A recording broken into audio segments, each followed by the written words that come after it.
Hey guys, today we're going to talk about the Module 21 review. I'm using the review page from the book that I linked to Canvas, so feel free to follow along with me. Alright, first thing we're going to do today is talk about percent of change. That was the first lesson.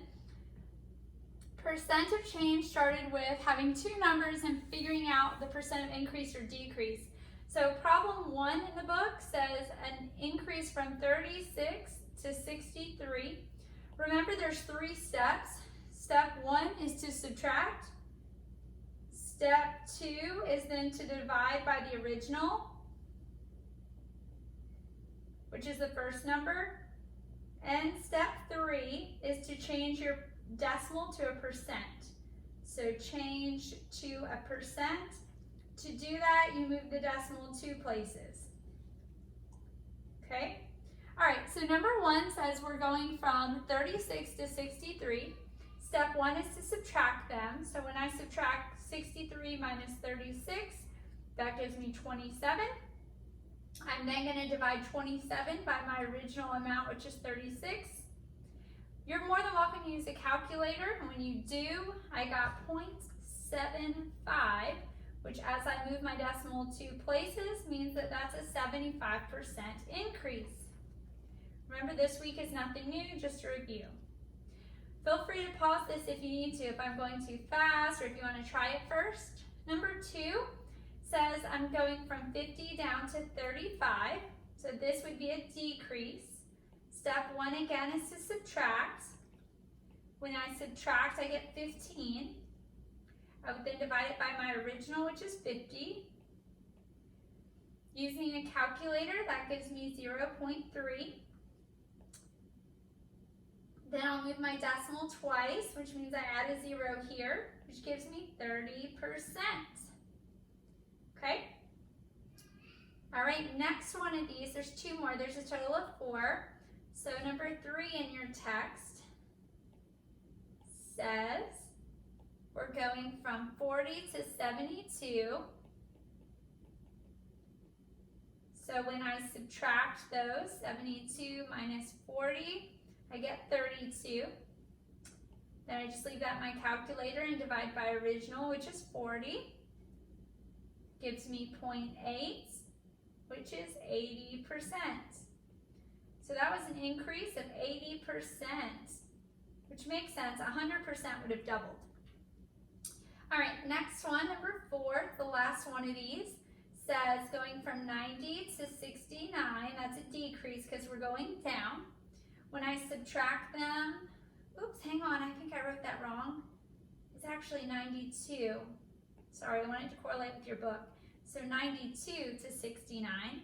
So when I subtract 92 and 69, that gives me 23. If I divide 23 by my original number 92, gives me 0.25, which is 25%. Again, that one's a decrease because it went down. Anytime you're finding percent of increase or decrease, you're going to want to follow these 3 steps. All right? The second lesson talked about markup, markdown, and discount. So that was the next section starting with number 5 on the review page. So number 5 says the original price was $60 and we need to mark it up 15%. A lot of businesses do that so that they can make that profit. So the first step is to change my percent to a decimal. So 15% would be 0.15. After I change my percent to the decimal, then I'm going to multiply. So let me write the steps out for you. Number 1, you need to change the percent to a decimal. Number 2, you're going to multiply. Number 3, you either add or subtract. It depends. If it says mark it up, you add it. If it says mark it down, you subtract it. So we already changed our percent to a decimal, which is 0.15. The next step is to multiply. So I'm going to multiply my price, $60, by my decimal, 0.15. When I do that, it comes up to be 9, which is $9. that means I need to mark it up by $9. Since it's a markup, I have to add. I'm taking the price, I'm marking it up by $9. That means I need to have a total retail price of $69. Retail price normally is how much it is after the markup or markdown. All right, number 6. 6 works the same way. So let me write the problem up here. I'm going to leave those steps. All right, number 6. Number 6 says the original price is $32. And we're also marking up, but this time we're going to mark it up 12.5%. So step 1, it says, is to change my percent to a decimal, which means move it over twice. So when I do that, I get 0.125. Second step is to multiply. So I'm going to take my $32 and multiply it by my decimal, 0.125. That gives me 4. That means $4 is how much I'm marking it up. Since it's a markup, step 3 means I need to add. So $32 plus my markup gives me a price of $36. Okay, that was number 6. Number 7 is the first one we're going to do that's a markdown. Now just remember, a markdown, the first and second step are going to be the same, but since they want it to be cheaper, we're going to subtract at the end. So number 7, I start out with an original price of $50, and this time we want to mark it down 22%. Oops, I do not need a dollar sign. I'm going to mark it down 22%. So step 1, I'm going to turn that percent to a decimal, move it over twice. Step 2, I'm going to multiply that by 50, which gives me 11. So that means I'm getting like an $11 discount. That's my markdown. And again, since it's marked down, we have to subtract. So it was $50, we're marking it down 11. That means my final price is actually 39 bucks. Let's do one more of those. There's the number 8 in your review page that also is a markdown. So number 8 says your original price is $125, so that's the original. And they want to mark it down by 30%. So the first step again is to change that percent to a decimal, so move it over twice, 0.30. Step 2 says we multiply, so 125 times 0.30 comes out to be 37.5. If I'm talking money, you can actually write it as $37.50. Since it's a marked down, remember you're going to subtract. So I'm going to take my $125 and subtract my markdown of $37.50. Okay? So when you subtract those, that means you actually get a retail price of $87.50. So that's how much you would pay after a 30% markdown. All right, lesson 3, how do you apply multiple things like commission or tip or tax?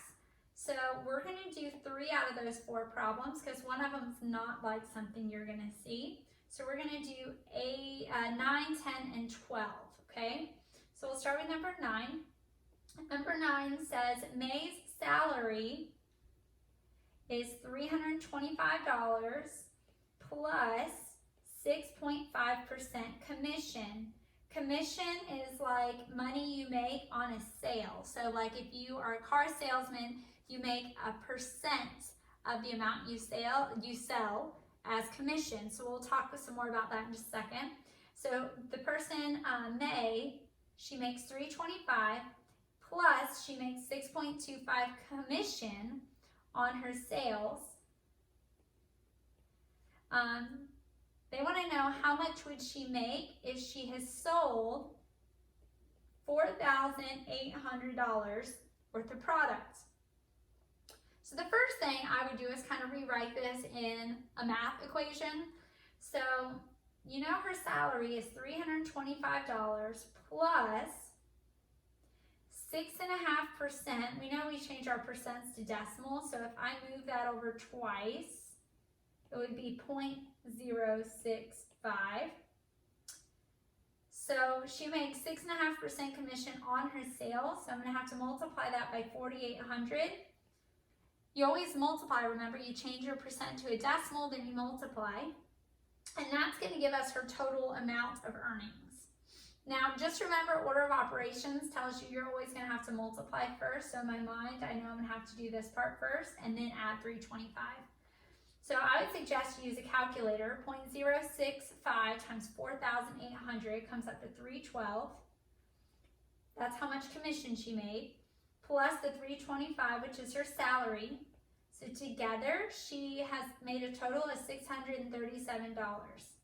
A lot of businesses do commission as kind of a bonus. So the more you work, the more you make. All right, let's do number 10. Number 10 says, Ramon earns $1,735. So I'm going to put his earnings are $1,735. He has to pay $53.10 for electricity. That's a pretty cheap bill. Electricity. They want to know what percent does he pay in electricity. Okay?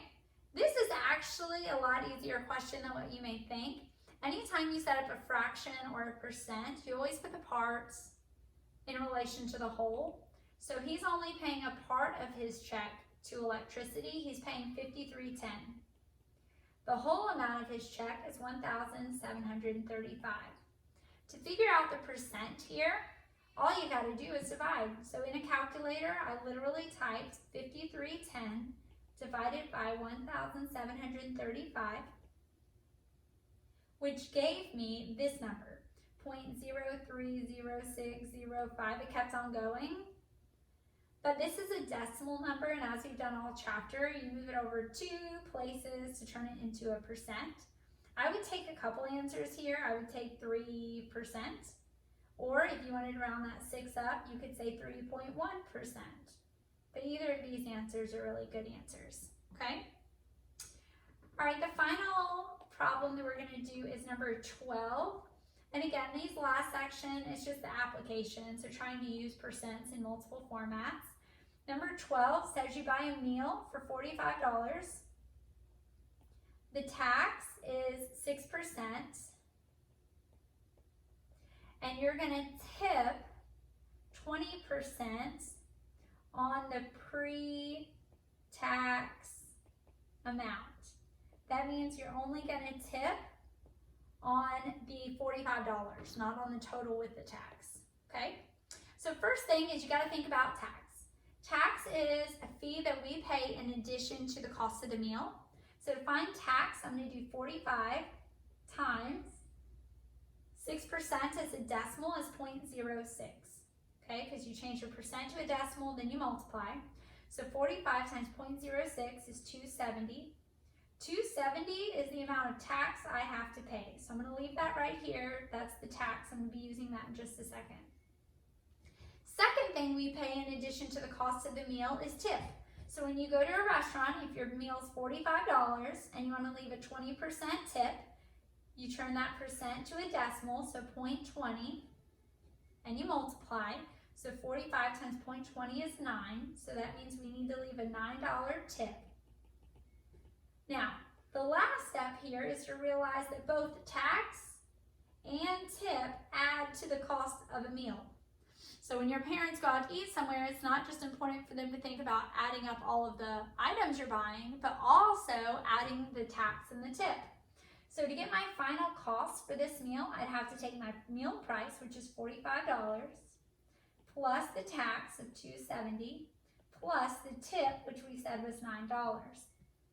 When I add each of these together, I get a total bill of $56.70, which is my total bill at that restaurant. We're going to be doing some more with tax and tip and restaurant bills next week because I think it's something really important that you use day to day in the real world. I hope this review helps, and if you need any additional help on this, please feel free to email me. I'd be happy to do Zooms or emails with you for assistance. Hope you have a great day.